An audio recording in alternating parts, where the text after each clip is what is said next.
57 more students were quarantined on Kent's campus over the weekend. Find out where and what the university is doing for the students. Mixed signals about President Trump's condition as he's set to leave Walter Reed Medical Center later this evening. Why the decision has been questioned by doctors. The community of Rootstown moves on after controversy with the help of one local NAACP. TV2 News starts right now.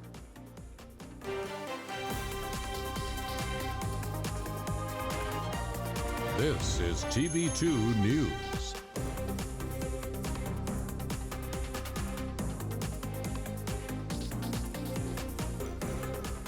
Good evening and thanks for joining us tonight. I'm Jenna Borthwick.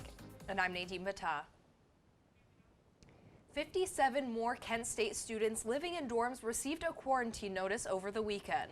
Now that's in addition to the 44 students already in quarantine on campus. Our reporter Chris Abreu breaks down which dorm rooms are quarantined and what it means for the school. Chris? Yeah, guys, 15 residents of Centennial Court E and 43 residents of Kuntz Hall are in quarantine in the dorms until October 16th. Students that are quarantined will remain in a separate section of the dorms and meals will be provided. For the students that were attending in-person classes, accommodations have been made for a fair transition to remote courses. The quarantine was issued by the City Health Department to limit exposure of COVID-19 throughout campus. If you have any symptoms, please contact the Kent State COVID response team at the number at the bottom of your screen. Now the university has made rooms available for those who need to quarantine throughout the semester. The CDC continues to recommend wearing a mask, social distancing, and washing your hands diligently. As always, stay safe. For TV2 News in Franklin Hall Studio, I'm Chris Abreu. Thanks, Chris. Mercy Health is planning to purchase Kent State land in Trumbull County to develop a healthcare campus. In September, the Kent State Board of Trustees approved the sale of over 62 acres next to the Trumbull campus. The university had an offer for the appraised value of $395,000. The new healthcare campus may include the relocation of St. Joseph Warren Hospital to enhance care within Trumbull County. The partnership will include new practicum, clinical, and internship opportunities for KSU students. University President Todd Dykin announced the 3 finalists for Kent State's Senior Vice President and Provost position. With over 65 years of service in higher education combined between the 3, the finalists come from different areas of the continent and have held the role of provost at different universities. The list of finalists include Terry Balzer, Melody Tankersley, and Montse Fuentes. Candidates will start their presentations the week of the 13th.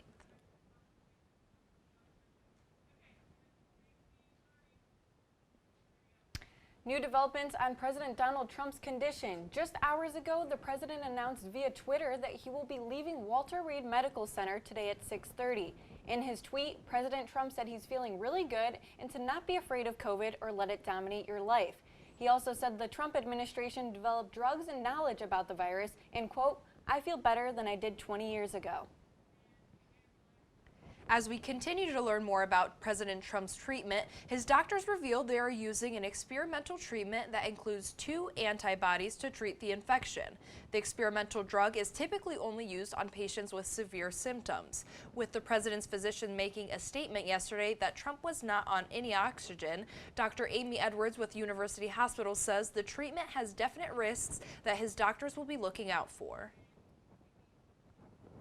White House Press Secretary Kayleigh McEnany tested positive for COVID-19 today. She emphasized that she consistently tested negative since Thursday and is experiencing no symptoms. She last briefed reporters Thursday morning, hours before the president's diagnosis. On Friday, she appeared on Fox News and removed her mask to speak with reporters on the White House driveway. McEnany also spoke with reporters last night. In this aftermath, McEnany affirmed she had no knowledge of Hope Hicks' positive test before her briefing on Thursday. McEnany will begin the quarantine process today. Well, they've not reached out to me. Now, I know that I talked to the CEO of the Cleveland Clinic the other day who gave me an update, gave me a report. So I don't know whether they've reached out to the Cleveland Clinic or not. They've not talked to me about it, no. After last week's presidential debate held in Cleveland, Governor Mike DeWine said Sunday that he has not yet been contacted by the White House about potential COVID-19 exposure in the state. While the governor did not attend the debate personally, he told CNN's Jake Tapper that he wished the president wore a mask more often and that he is not resentful, but hopes people learn from the situation.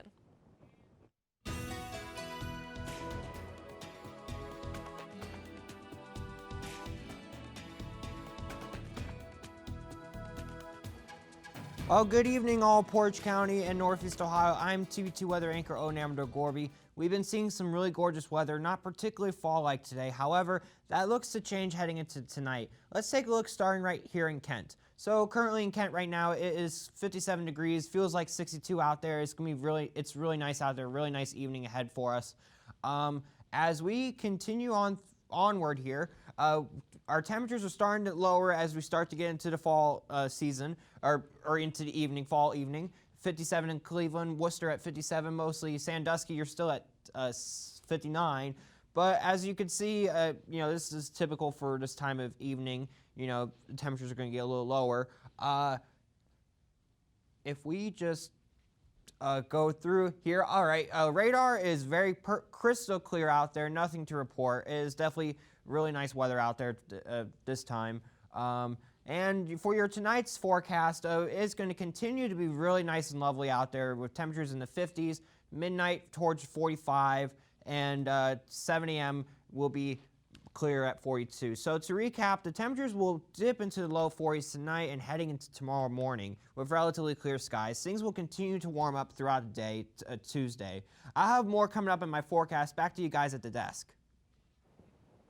Thanks for that, Odin. The Ritztown Board of Education is moving forward after reports of racism on the football team and the resignations of the head coach and 2 school board members.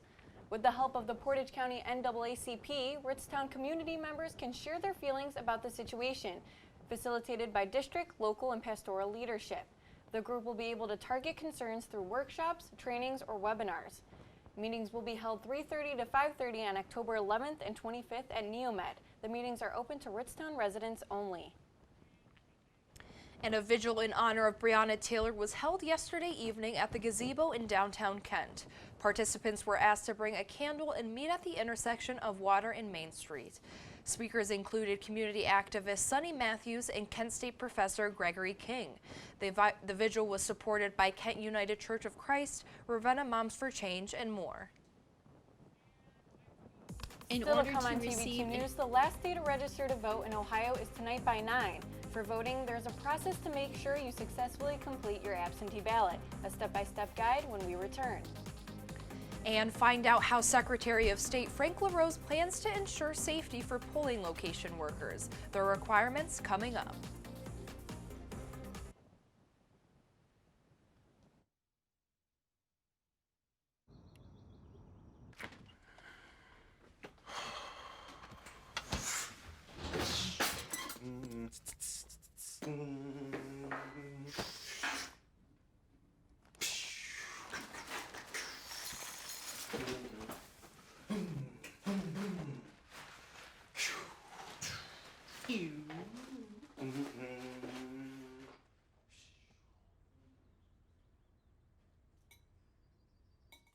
Even though there is so much against us, you will see me wearing a face covering.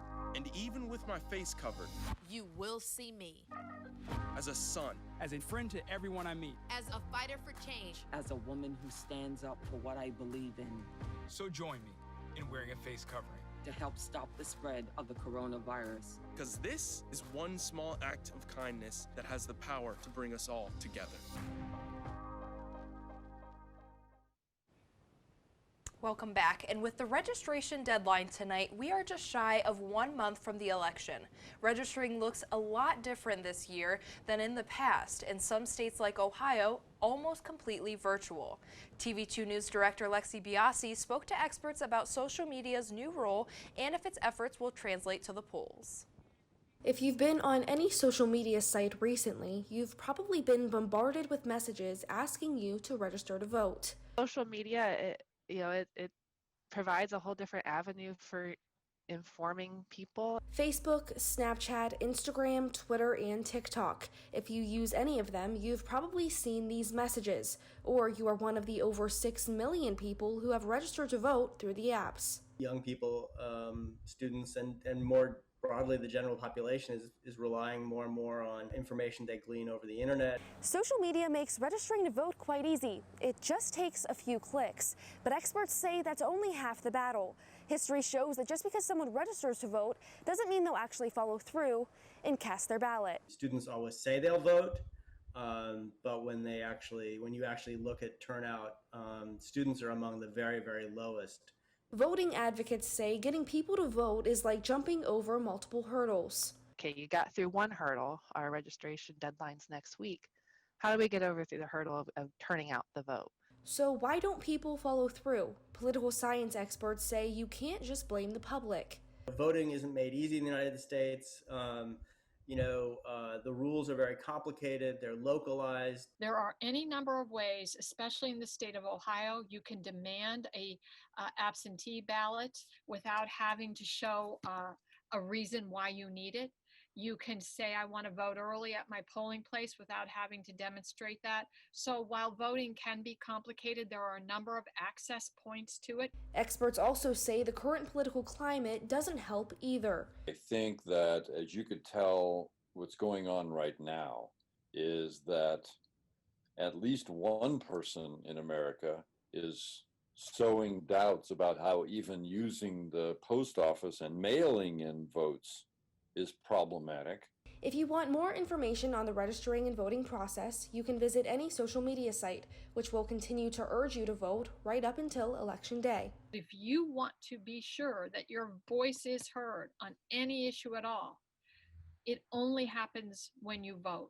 Reporting in Kent, Ohio, I'm Lexi Biasi. As Lexi mentioned, we're just hours away from the deadline to register to vote, which is 9 tonight in order to vote in the November 3rd election. To register, you must be a U.S. citizen and 18 years old on or before Election Day. You can register or check your registration status on the Ohio Secretary of State's website. All you need is a state ID or Ohio driver's license number and your name, birthday, address, and the last 4 digits of your Social Security number. And once you get past the registration process, if you aren't voting on Election Day, requesting an absentee ballot is the next step. Our reporter Grace Hare explains how to get your ballot before November 3rd. In order to receive an absentee voting ballot form, please go to University Library's webpage. Scroll towards the middle of the webpage where you'll see a link that says Kent State Votes. After you press that, it will take you to the Voting Ohio registration form page. Towards your left, you'll see numerous links. Press on the Ohio Early Voting and Absentee Voting link. There, you'll see a Secretary of State's website. Press on that. You'll then come to a page that says Steps to Request and Vote an Absentee Ballot. Press on the first link that says Complete the Absentee Ballot Request Form. You'll come to the voter publication page. Please press the first link provided here. After that, it will take you to the form. Please fill out all the information accurately, and then once you are done, scroll to the bottom and press Download and Print. There, you will be shown your absentee ballot application. Double check that all the information is correct, print it out, and then mail it to your local Board of Elections. For more information on how to obtain an absentee ballot form, please visit the KSU Library website. I'm Grace Hare, reporting for TV2 News. Ohioans will only be allowed to deposit their ballots in a drop box location at their county board of elections for the upcoming presidential election. This decision comes after a panel of judges from the 10th District Court of Appeals ruled that Secretary of State Frank LaRose could allow multiple drop boxes per county. LaRose clarified that the county board of election officials could vote to have more than one drop box per county, but they each must be located on the board of elections property. And election observers who monitor polling places and election counts will be required to wear face coverings. Ohio Secretary of State Frank LaRose issued new guidance that gives election workers the power to remove watchers who refuse to wear masks. LaRose's earlier guidance said voters should be encouraged to wear masks, but will not be denied the chance to vote in person if they refuse. Now, all observers must adhere to the governor's mask mandate. In Ohio, election observers must be appointed by political parties or groups of candidates and file their appointments with their local board of elections. Despite the hurdles of the coronavirus pandemic, more Ohioans self-responded to this year's census than in 2010, and there's still time left to respond. Ohio has a 70.5% self-response rate from known households, compared with a 69% self-response rate in the 2010 census. This year's increased response rate is likely due to the added accommodations for several other languages for non-English speaking residents.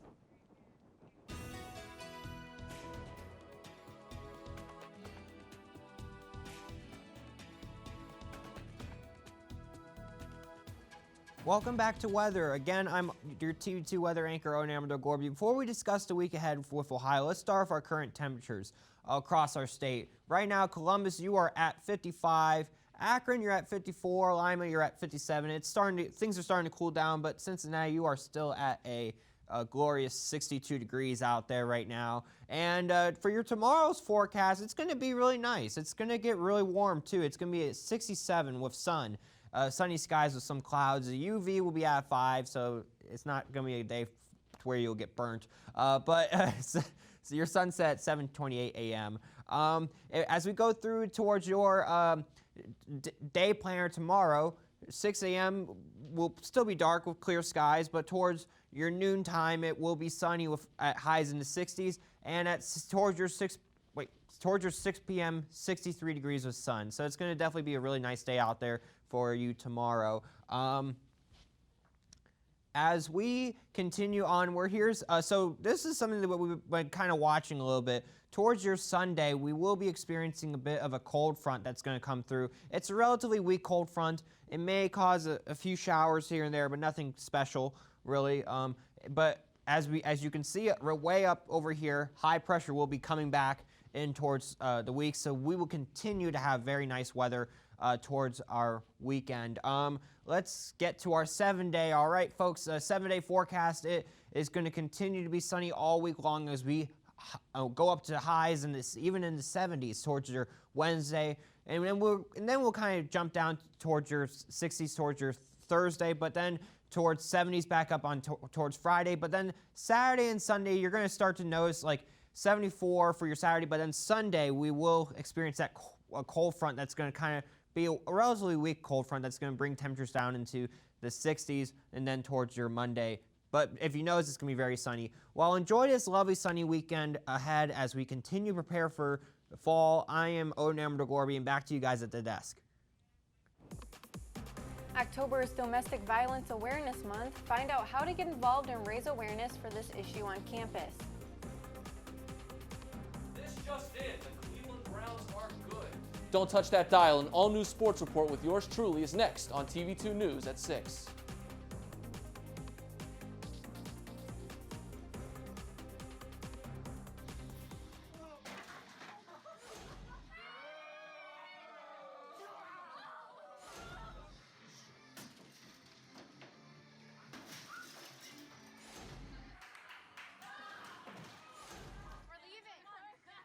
Most party fouls are pretty dumb.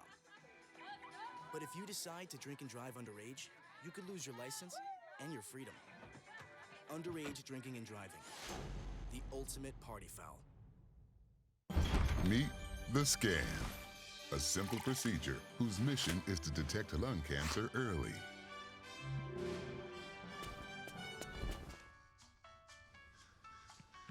I'm here to save you! But I feel fine. That's great, but you may still be at high risk for lung cancer. Oh man, that's a new fence. If you smoke, early detection could save your life. Learn more at savedbythescan.org. Welcome back. October is Domestic Violence Awareness Month. Our reporter Chris Abreu spoke with an organization on campus that brings awareness to the issue with events throughout the month. As we enter Domestic Abuse Awareness Month this year, Kent's own Sexual and Relationship Violence Support Services, located in the Williamson House on campus, is planning a series of events to not only make people aware of domestic abuse, but also support those who have experienced it.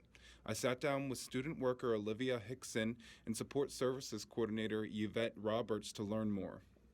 It's Take Back the Night, which is usually it's in person. It's a motion against power-based personal violence. We usually will go around campus and march and stuff like that, but since it has to be virtual, we're doing it over Google Meet. We're also doing a movie screening of a movie called Private Violence, and that is just about domestic abuse and what some women go through. The events planned this year met new challenges due to COVID-19. An art event called the Clothesline Project is usually held in person, but is now being done virtually. Here they have victims of violence and their allies paint t-shirts. Again, it's virtual this year, so we're doing it all social media based. So we're sending out kits for women and allies and stuff and men to paint the t-shirts, and then they'll just send us pictures and we'll post them all over our social media.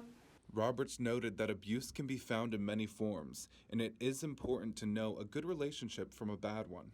Abuse can include financial abuse, sexual abuse, physical abuse, and we really believe in just educating our community regarding the signs of a healthy and an unhealthy relationship. Remember, if you or a friend are experiencing any form of domestic violence, you can contact the Women's Center at 330-672-0816. Reporting for TV2 News, I'm Chris Abreu. Kent City Health Commissioner Joan Seidel confirmed 3 cases of COVID-19 connected to the ice arena, prompting its closure. The ice arena closed on September 25th until further notice due to the efforts to curb the spread of COVID-19, according to a letter the university sent to teams that had been training at the facility. But the letter does not mention confirmed cases of COVID-19. While the ice arena was not open to students or the public, several student organizations, high school hockey teams, and regional hockey clubs used the facility, forcing them to find a new place to practice and play games. And now, your TV2 Sports Report.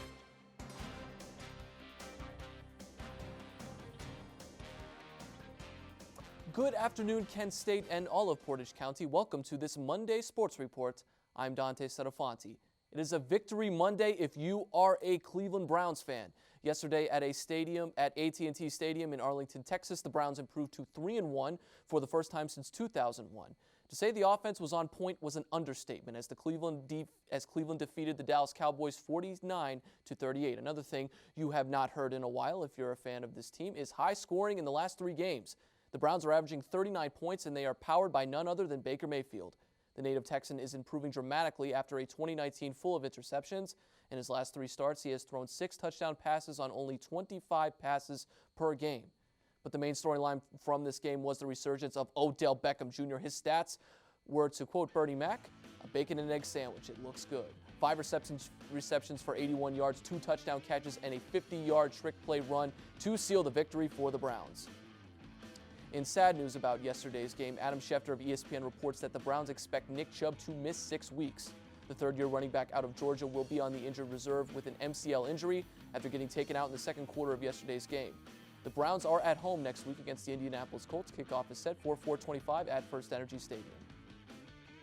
As this unique college basketball season nears closer and closer, I spoke with head men's basketball coach Rob Sinderoff as the Flashes begin practice. Great to know that we're going to play basketball. Obviously, there's a long time between now and then, but, we're getting ready and preparing for our year. For the non-conference there's a lot of games that are still up in the air that we're working to schedule. I think they're just excited to play. November 25th is the first date we can play.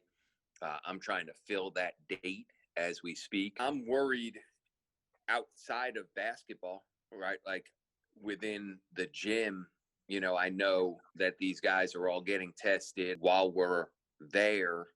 I feel comfortable, but again, with all of them and with our coaches and with everybody, we're not in the NBA where you're in a bubble.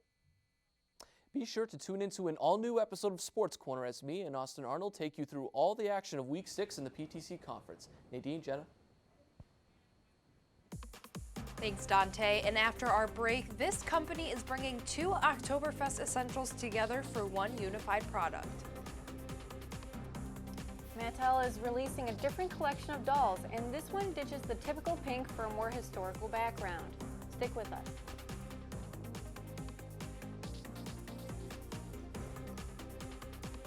Roll over. Chance high five. All right. When you adopt a shelter pet, you discover all the things that make them unique. And your mother and... I am totally a hat person. Right, guys? Thanks for being honest. They're a little bit of a lot of things, but they're all pure love. Adopt pure love at theshelterpetproject.org. It's not my first time bartending, so It's a sausage party in here. it's fine. I'm very familiar. Yeah, because you're a sexy girl, Sam. Last thing, Yeah. is that the music, when Momo kicks it into high gear, is going to get a little bit loud in here. So your customers are going to have a hard time hearing you. So you may want to... What?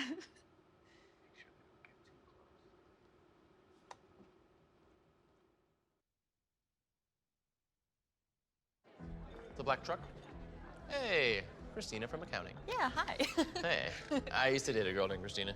Oh, really? Yeah, and then she dumped me for my best friend. You want to see some photos of them that I took? I don't.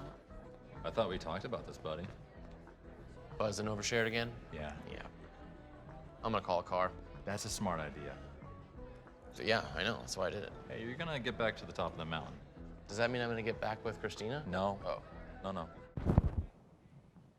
Due to the coronavirus pandemic, many restaurants have expanded their outdoor seating to accommodate physical distancing. With fall and winter approaching, the Rustic Grill at Stonewater in Highland Heights is using heated and lighted PVC igloos for outdoor dining this coming season. The private domes will include a table that fits 6 to 8 people, with domes being sanitized between each party. And just in time for Oktoberfest, Snyder's is releasing a pretzel keg to make sure you can keep your 2 Oktoberfest staples near in one package. The product is a 5-liter keg of Marzen-style Oktoberfest lager and a 27-ounce canister of baked pretzel rods. It will be up for sale this Wednesday, priced for $49.99. Mattel is releasing a Susan B. Anthony doll as part of its Inspiring Women line. The Barbie officially launched today, and the Anthony Museum is said to have some dolls in its gift shop already. The museum says it worked with Mattel on the doll, and that the toy is supposed to celebrate Anthony's 200th birthday. Yes, Jenna, so definitely lots of news tonight. I don't know about you, but I'm definitely looking forward to seeing the president make it out of Walter Reed and see, what other news we get out of that tonight and later this evening. No, for sure. I mean, it seems like there's been so many developments. Minute by minute, it's Absolutely. changing. It's definitely hard to keep up. Right. We're all trying to keep up here, and we'll see if anything else changes, but hopefully everyone makes it home safe. Absolutely. Well, that'll do it for this evening's edition of TV2 News. As always, thank you for joining us. Be sure to connect with us on social media at TV2 KSU for continuous coverage on all things Kent State and Portage County. I'm Nadine Battah. And I'm Jenna Borthwick. We're here every day at 6. We'll see you tomorrow.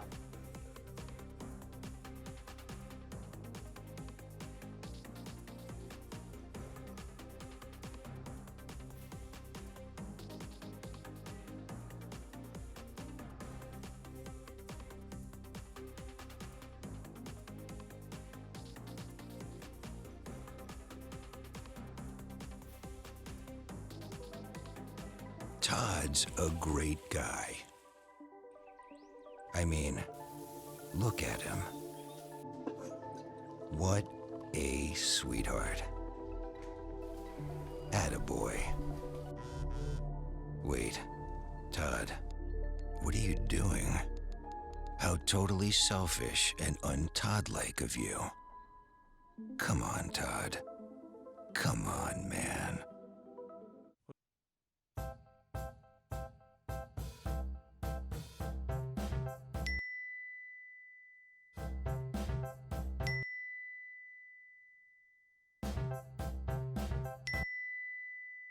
Planning the right amount of food is hard. The Guestimator makes it easy. Just tell it who's coming and what's for dinner. Then it tells you how much to make. And yes, it even plans for leftovers. Try it at SaveTheFood.com. Wizard, roll for deceasedness. My Dark Wizard casts Super Fireball. The wizard has only rolled an 8. What? This is garbage! Spell. No way Level a roll like that 10. doesn't hit a level 1 I goblin. have Are you 7. serious? You gotta be kidding Oh my me. God. I have What is it's going just a big on? goblin. Cease your quarreling, children. What? What are you doing, you crazy monster? Nanny? Oh my What? You should stop being nerds and playing D&D and be nerds and watch All Systems Go Wednesdays at 9, where we talk everything from movies, games to anime and more. No, yeah. reasonable.